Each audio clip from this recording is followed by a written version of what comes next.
दोस्तों, बात हो दमाद रसूल शरीक हयात फातिमा रज़ी अल्लाह अन्हा, वालिद ग्रामी हुसैन और हसन खलीफा चहारम हजरत अली रज़ी अल्लाह अन्हु की, तो जुबान और सोच उनके मुनाकब बयान करने से मोहताज और कासिर नजर आती है, क्योंकि हजरत अली रज़ी अल्लाह अन्हु एक ऐसी जलील कदर हस्ती हैं कि जिनके फजाइल और उनकी करामात को महदूद वक्त में बयान करना मुश्किल और नामुमकिन है। और ऐसा कैसे हो सकता है?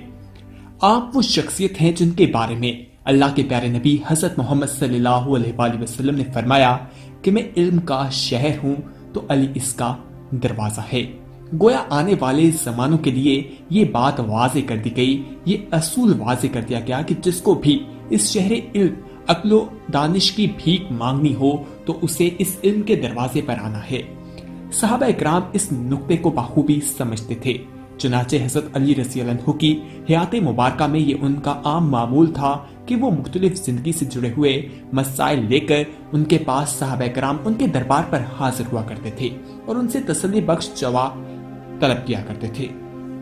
दोस्तों, कहा जाता है कि कोई भी ऐसा शख्स नहीं था जो हजरत अली रज़ी अल्लाह अन्हु की बारगाह में हाजिर हुआ हो और उसे उसके सवाल का जवाब न मिला हो। ख़वातीन और हज़रात, इसी तरह एक दफा एक शख्स हजरत अली रज़ी अल्लाह अन्हु की खिदमत में हाजिर हुआ और दस्ते अदब को जोड़कर कहने लगा, हजरत अली रज़ी अल्लाह अन्हु, एक नुक्ता समझा दीजिए कि मुर्गे की आजान के पीछे क्या राज छुपा है। मुर्गा जोर जोर से आजान क्यों देता है? दोस्तों, बज़ाहिर को ये एक आम सा सवाल लगता है, लेकिन हजरत अली रज़ी अल्लाह अन्हु ने इसका ऐसा हैरान कुन जवाब दिया जिसे सुनकर आप हैरान रह जाएंगे और आपको माजी का अहाता भी पता चल जाएगा, बल्कि मुस्तकबिल के बारे में भी मालूम हो जाएगा। वो जवाब हम आप तक जरूर तफसील के साथ शेयर करते हैं, लेकिन इससे पहले कि हम आगे बढ़ें, हमारी आपसे इल्तमास है कि अगर आपने अभी तक हमारा चैनल सब्सक्राइब नहीं किया तो फौरन सब्सक्राइब कीजिए या फिर बेल आइकॉन पर क्लिक करें, ताकि मजीद आने वाली वीडियोस जो हम वक्तन फवक्तन आपके लिए इस चैनल पर अपलोड करते हैं वो आपको वक्त पर मिलती रहें और आप उनसे मुस्तफीद होते रहें। दोस्तों, तस्करा हो रहा है हजरत अली रज़ी अल्लाह अन्हु के इल्म का कि जब एक मुर्गे के हवाले से उनसे सवाल किया गया कि मुर्गा आजान क्यों देता है।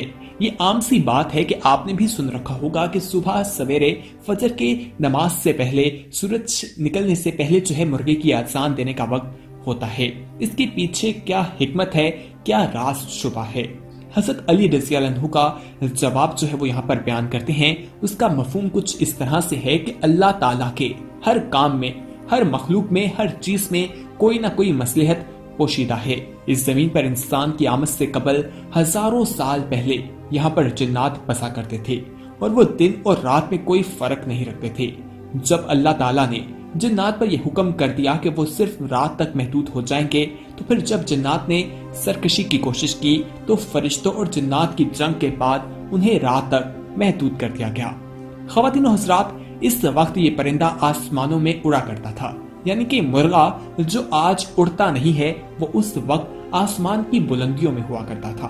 तो अल्लाह ताला ने उस परिंदे को चुना और उसके उड़ने की ताकत को कम करके उसकी आवाज को और भी बुलंद कर दिया ताकि इसकी आवाज दूर दूर तक पहुंचे, और इसको ये जिम्मेदारी दे दी कि जब जब रात अपने इख्तिताम को पहुंचना शुरू हो और दिन करीब आना शुरू हो तो ये अपनी आवाज की सूरत में हुक्म सादिक करे कि अब जिन्नात का वक्त खत्म हुआ और इंसानों का वक्त शुरू होता है। अल्लाह ताला ने इस परिंदे की आंखों में ये कुव्वत अता की है कि ये गैर मरई चीजें यानी फरिश्तों और जिन्नात को देख सकता है। ख़वातीनो हज़रात, हजरत अली रज़ी अल्लाह अन्हु के इस फरमान की तस्दीक के मुर्गा जो है वो जिन्नात और फरमान को देखता है, इस हवाले से एक हदीस मुबारका भी है जो हजरत अबू हुरैरा रज़ी अल्लाह अन्हु से रवायत करता है कि आप सल्लल्लाहु अलैहि वसल्लम ने फरमाया, जब तुम मुर्गे को बांग देते सुनो तो अल्लाह ताला से उसका फजल मांगो, क्योंकि वो फरिश्तों को देखता है।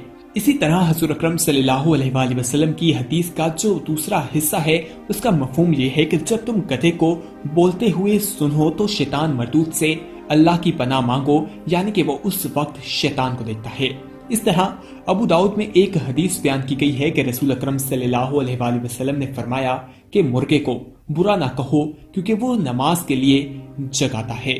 गोया इस हदीस के मफहूम को गहराई में जाकर सोचें तो ये मुर्गा इस ऐलान के लिए मुकर्रर किया गया है कि रात का इख्तिताम हो गया है, نیند سے بیدار ہو جائیے اور اللہ تعالیٰ کی حمد و ثنا، تسبیح اور نماز کے ذریعے اپنے دن کا آغاز کرے۔ گویا حضرت علی رضی اللہ عنہ کے اس فرمان کی بھی تصدیق ہوتی ہے کہ مرغا اللہ تعالیٰ کے حکم سے اپنی آواز کے ذریعے اپنا حکم نافذ کرتا ہے اور جنات کو اشارہ دیتا ہے کہ وہ ان کے جانے کا وقت آ گیا ہے اور دن کا آغاز ہونے جا رہا ہے، یعنی انسانوں کے وقت کا آغاز ہونے جا رہا ہے۔ دوستو، اگر آج ہم اپنے معاشرے میں دیکھیں تو لوگ اس کے الٹ کام کرتے ہوئے دکھائی دیتے ہیں، یعنی کہ اللہ تعالیٰ نے جو ہمیں احکامات دیے ہیں کہ ہم دن کے اوقات میں اپنے کام سر انجام دیں لیکن رات کے اوقات میں سو جائیں، اپنے گھروں میں رہیں، لیکن انسان آج ایسا نہیں کرتا، قدرت کے کاموں میں مداخلت کرتا ہے، اس کے الٹ چلتا ہے۔ آپ اس بارے میں اپنی رائے دے سکتے ہیں کہ کیا آپ اس بات سے متفق ہیں کہ آج انسان یہ کام الٹے کرتا ہوا دکھائی دے رہا ہے، یعنی کہ رات کے اوقات میں وہ کام کرتا ہے، باہر گھومتا پھرتا ہے، لیکن دن میں وہ آرام سے سویا رہتا ہے؟ اپنی رائے کمنٹ باکس میں لازمی دیجیے گا، ہمارے لیے کافی اہمیت رکھتی ہے۔ دوستو، انسان کا جو آج کل طرز عمل ہے یہ انسان کو بربادی کی طرف لے جا رہا ہے۔ اسلام نے جو تعلیمات دی ہیں ان کے پیچھے کچھ حکمت موجود ہے، اسلام کے ہر چیز کے پیچھے کوئی نہ کوئی حکمت موجود ہے، لیکن افسوس کی بات یہ ہے کہ ہم اسے نظر انداز کر رہے ہیں۔ ہم رات کے وقت جاگتے رہتے ہیں۔ رات کے وقت کو شر کا وقت کہا گیا ہے۔ انسان آج نماز کے وقت سو جاتا ہے، یعنی فجر کے وقت جب نمازیں ہوتی ہیں، اذانوں کی آواز اس کے کانوں میں پڑتی ہے تو وہ اپنے بستر کا رخ کرتا ہے۔ دوستو، انسانی فطرت اور اس کی تعلیمات کے خلاف جا کر انسان کبھی بھی کامیاب نہیں ہو سکتا۔ آج انفرادی سطح پر دیکھا جائے تو انسان اللہ اور اس کے رسول کی نافرمانی کرتا ہوا دکھائی دیتا ہے، جس کی وجہ سے انسان کی زندگی جو ہے وہ بربادی کی طرف جا رہی ہے۔ حضرت علی رضی اللہ عنہ کے اس قول سے ہمیں معلوم ہو جاتا ہے کہ مرغا کیوں آزان دیتا ہے، اس کے پیچھے اللہ تعالیٰ کی کیا حکمت موجود ہے۔ دوستو، حضرت علی رضی اللہ عنہ کی زندگی سے بے شمار واقعات ملتے ہیں جن پر انسان غور و فکر کرے تو انسان حیرانی میں ڈوب جاتا ہے کہ ان کے پاس جو علم موجود تھا وہ انہوں نے کس طرح سے حاصل کیا تھا، اور وہ آج بھی ہماری رہنمائی کرتے ہیں۔ ان کے پاس جو علم موجود تھا وہ انہوں نے اللہ کے پیارے نبی حضرت محمد صلی اللہ علیہ وآلہ وسلم سے حاصل کیا تھا، اور بچپن سے ہی آپ صلی اللہ علیہ وآلہ وسلم کے ساتھ رہا کرتے تھے۔ اسی طرح ایسا کوئی مسئلہ نہیں ہے جس کے مسئلے کا حل ہمیں اسلام دیتا ہو۔ ہر پشیدہ سے پچیدہ مسئلے کا حل بھی ہمیں اسلامی تعلیمات سے مل جاتا ہے، کبھی قرآن، سنت، احادیث، تو کبھی حضرت علی رضی اللہ عنہ کی زندگی سے ملنے والے واقعات ہماری مدد کر دیتے ہیں۔ دوستو، اسی طرح حضرت علی رضی اللہ عنہ کی زندگی سے ہی ایک واقعہ ملتا ہے کہ ایک دفعہ ان کے دربار پر ایک فقیر حاضر ہوا اور اس نے ان سے سوال کیا کہ مجھے کھانے کے لیے کچھ دیا جائے۔ حضرت علی رضی اللہ عنہ نے اپنے صاحبزادے کو گھر بھیجا اور کہا کہ اپنی والدہ سے پوچھو کہ گھر میں کیا موجود ہے۔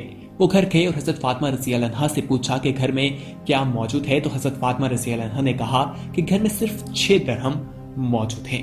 وہ واپس آئے اور اپنے والد گرامی کو بتایا کہ والدہ کہہ رہی ہیں کہ گھر میں صرف 6 درہم موجود ہیں۔ تو انہوں نے کہا کہ گھر جاؤ اور 6 درہم لاؤ اور اس فقیر کو دے دو۔ وہ گھر گئے اور اپنی والدہ سے کہا کہ والد صاحب نے یہ کہا ہے، اور ان سے 6 درہم دیے۔ تو ساتھ ہی ان کی والدہ نے انہیں کہا کہ اپنے والد کو کہہ دینا کہ رات کے کھانے کے لیے کچھ نہیں ہے۔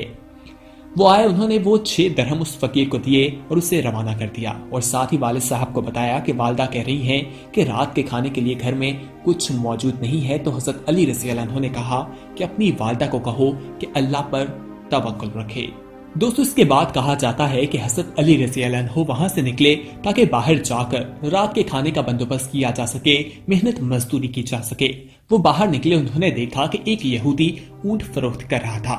انہوں نے اس یہودی سے پوچھا کہ اس کی قیمت کیا ہے، تو اس نے کہا کہ اگر اس کی قیمت آج ہی ادا کر دو گے تو 100 درہم، اگر چند روز کے بعد اس کی قیمت ادا کرو گے تو 140 درہم۔ حضرت علی رضی اللہ عنہ نے کہا کہ ابھی تو میرے پاس پیسے نہیں ہیں، لیکن میں چند روز میں تمہیں اس کی ادائیگی کر دوں گا۔ انہوں نے 140 درہم کا اونٹ اس سے لیا اور بازار کا رخ کیا تاکہ اس اونٹ کو فروخت کیا جا سکے اور اس کے اوپر ملنے والے پیسے سے رات کے کھانوں کا بندوبست کیا جا سکے۔ اونٹ بہت خوبصورت تھا، اسے دیکھ کر لوگ جمع ہو گئے، اس کی نیلامی لگائی گئی اور 100 درہم سے لے کر 200 درہم تک اس اونٹ کی بولی لگی۔ اس اونٹ کو حضرت علی رضی اللہ عنہ نے 200 درہم میں فروخت کر دیا۔ اس کو فروخت کرنے کے بعد انہوں نے گھر کا رخ کیا کہ راستے میں انہوں نے اس یہودی کے گھر جا کر اسے 140 درہم دیے۔ जब यहूदी ने देखा कि उन्होंने कीमत आज ही अदा कर दी है तो उसने कहा कि अगर आपने आज ही कीमत अदा करनी थी तो आप ये ऊंट मुझसे 100 दिरहम में ले सकते थे। लेकिन हजरत अली रज़ी अल्लाह अन्हु ने कहा कि मुझे उस वक्त मालूम नहीं था कि मैं तुम्हें आज अदा कर सकूंगा या नहीं, इसलिए मेरी तुमसे 140 दिरहम की बात हुई थी, मैं तुम्हें 140 दिरहम ही दूंगा। वो घर गए और हजरत फातिमा रज़ी अल्लाह अन्हा को 140 दिरहम से बचने वाले पैसे यानी कि 60 दिरहम दिए और कहा कि ये लो। हजरत फातिमा रज़ी अल्लाह अन्हा ने जब देखा तो वो हैरान हो गई कि घर में तो सिर्फ 6 दिरहम थे जो मैंने उन्हें दिए थे और उन्होंने वो फकीर को दे दिए, तो ये कहां से आए। जिस पर हजरत अली रज़ी अल्लाह अन्हु ने कहा कि फातिमा, क्या तुम्हें अल्लाह पर तवक्कुल नहीं है। दोस्तों, इस वाक़े से मालूम होता है कि उन्हें अल्लाह पर बहुत ज्यादा तवक्कुल था। हमें अल्लाह पर तवक्कुल करना चाहिए, अल्लाह पर यकीन रखना चाहिए। अल्लाह ताला अपने बंदों की मदद करता है। उम्मीद है कि आज की ये वीडियो आपको पसंद आई होगी। इस वीडियो को अपने दोस्तों के साथ जरूर शेयर कीजिएगा और अगर आपने अभी तक हमारा चैनल सब्सक्राइब नहीं किया तो फौरन सब्सक्राइब कीजिए, साथ ही बेल आइकॉन पर क्लिक करें ताकि मजीद आने वाली वीडियोस जो हम वक्तन फवक्तन आपके लिए इस चैनल पर अपलोड करते हैं वो आपको वक्त पर मिलती रहे और आप उनसे मुस्तफीद होते रहें। अगली वीडियो तक हमें दीजिए इजाजत, अपना ख्याल रखिएगा। अल्लाह हाफिज।